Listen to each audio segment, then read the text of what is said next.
एक दिवस येईल की सदावर्तेला रस्त्याने कपड्याशिवाय फिरवलं जाईल, एवढं नक्की. मला असं वाटतं की कालची जी घटना आहे, सदावर्ते नावाचा एक तुकार माणूस हा स्वतःच्या प्रसिद्धीसाठी प्रत्येक ठिकाणी जातो, मराठी भाषेबद्दल मराठी नेत्यांबद्दल सतत वाईट बोलत असतो.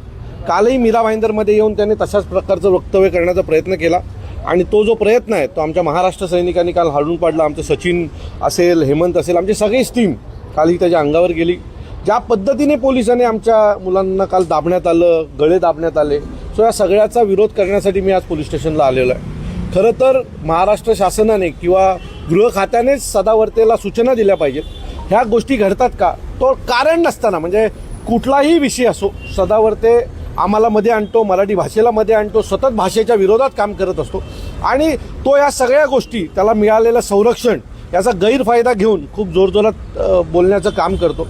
आमची गृह खात्याला आणि माननीय गृहमंत्र्यांना विनंती आहे की सदावर्तेला आवर घाला, नाहीतर सदावर्तेला आता आमचा जो काही पेशन्स आहे तो संपायची वेळ आलेली आहे. आमची मागणी आहे की काल तो जो काही बडबडत होता, खरं तर तो दारू पिऊन बडबडतो की काय कळत नाही, कारण ज्या पद्धतीने काल तो ओरडत होता, बडबडत होता, वकील होता की कोण होता कळत नाही.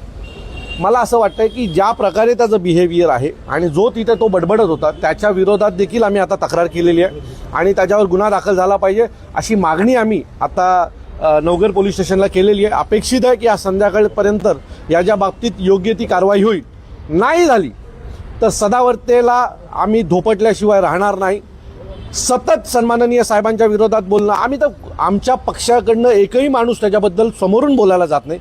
तो दरवेळेला काय घडलं की सुरुवात सन्माननीय साहेबांपासून करतो, मराठी भाषेपासून करतो आणि हे जाणून बुजून तो आम्हाला भडकवण्याचा प्रयत्न करतोय.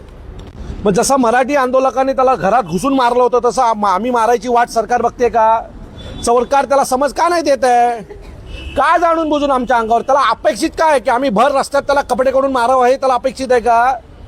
आमचा एकही नेता, एकही कार्यकर्ता सदावर्तेच्या बाबतीत नावही समोर न घेत नाही, पण हा सतत सन्माननीय साहेबांबद्दल मराठी भाषेबद्दल जे काही बोलायचं काम करतोय हे त्याला आम्ही घरात घुसून मारावं या दृष्टीने त्याचा प्रयत्न आहे. म्हणजे आणखी 4 पोलीसवाले त्याला संरक्षणाला मिळतील असा काय त्याचा प्रयत्न आहे की काय, हा आमच्या मनात आलेला प्रश्न आहे. मी पुन्हा गृह खात्याला विनंती करतो की या सदावर्तेला आवर घाला.